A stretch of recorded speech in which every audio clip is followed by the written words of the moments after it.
He was not close to Stana. They were never friends. Pangoita video vese. Abuda mumba asi yangu tukirira his. Dopanda chinja WhatsApp picture yangu. Kuisa profile picture ya Ziva. Muna 2019, the no claim a domestic abuse. Muna 2019, achinyepa kuti nini ndinda imurova. Ariya indirova. Because Munikamunomi, if you claim domestic abuse, one of our kupa indefinite leave to remain. Kanongori pa spousal visa. Ziva is not a boyfriend kwandiri kana kutichi. Muna karora kumba kwedu, muna kabisa rusampo kumba kwedu, akano uchira kumba kwedu. He's not an ex-boyfriend, he's an ex-husband. Inde pandaka arwaini na Ziva. He never got the second chance that Tytan got. And I through and through. Even immediately after bought the BMW, Tytan has always been a cheat. Tytan nakapomita video call Argo Zimbabwe. Pandaka mita video call Argo Zimbabwe. Right?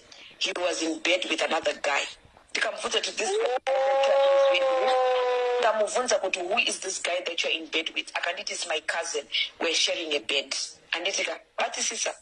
Mu Instagram yake mu inbox ndakasangana ne message yemukomana waita anzi cousin yangu mukomana we angakanyora message ku Instagram yekuti it was nice meeting you, I hope you had a great time. Wink. With Zero, I've noticed that he's matured a lot. He's a very different person. After Tytan Aita interview yake nemunhu anonzi Rumbidza Ibvunzo Wabaya muna 2020 bye. Paakaenda katara nezvekurwara kwangu akaita sei painternet is why did I forgive him?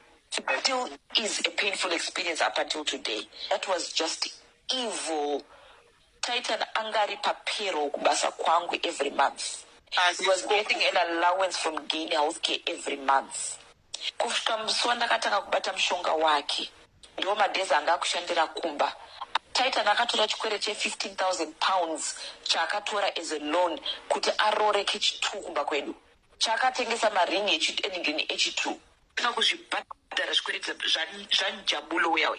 Kana anika na 200 pounds account bakika. It's zuro chai aindi kumbira kuti ndimutransfere mari. Best the rangu, Tytan never got me anything for my 40 years. Nothing that came out of that man. Amwene wangu. Bawaya ku UK. I did all I could to impress my mom-in-law. And amwene wangu vari mumba mangu. Unazoti amwene wangu akandoudza kuti she loveness. Banzi. Vakandoudza kuti ndambobvira ndakakuda. Chakachema loveness. She was tribalist. Zvezvokuti vaida kuti mwana wavarove mudeveri. The moment andonyepera, he's an amazing person. Ndakatombomba mukana ndikati pauri kuenda kuZimbabwe ndikati mbonoti zvinobuda sei vakuru kwaari. Tytan wants women that are established. If you can't give him that, you can't give him anything. Anything after me will only be a downgrade. He gets nothing. He will walk away with the red bottoms and Nagamtingera. He will walk away with the Gucci's, the Versace's, the 2011 BMW, or the gadgets that he's got, and that's it. And if I decide to move on with my relationship at this moment, say, even if I decide to have kids with him, nobody will say that I did something wrong. He's with somebody else. I remember 2017, Mranonzi Cynthia Mari Wewe. Akambodana baba nandi Olinda Muranonzi Tytan Umuzi Wewe. Dakamu brush her off like a bitter ex. Everything she said, truthful to the core. Ghana.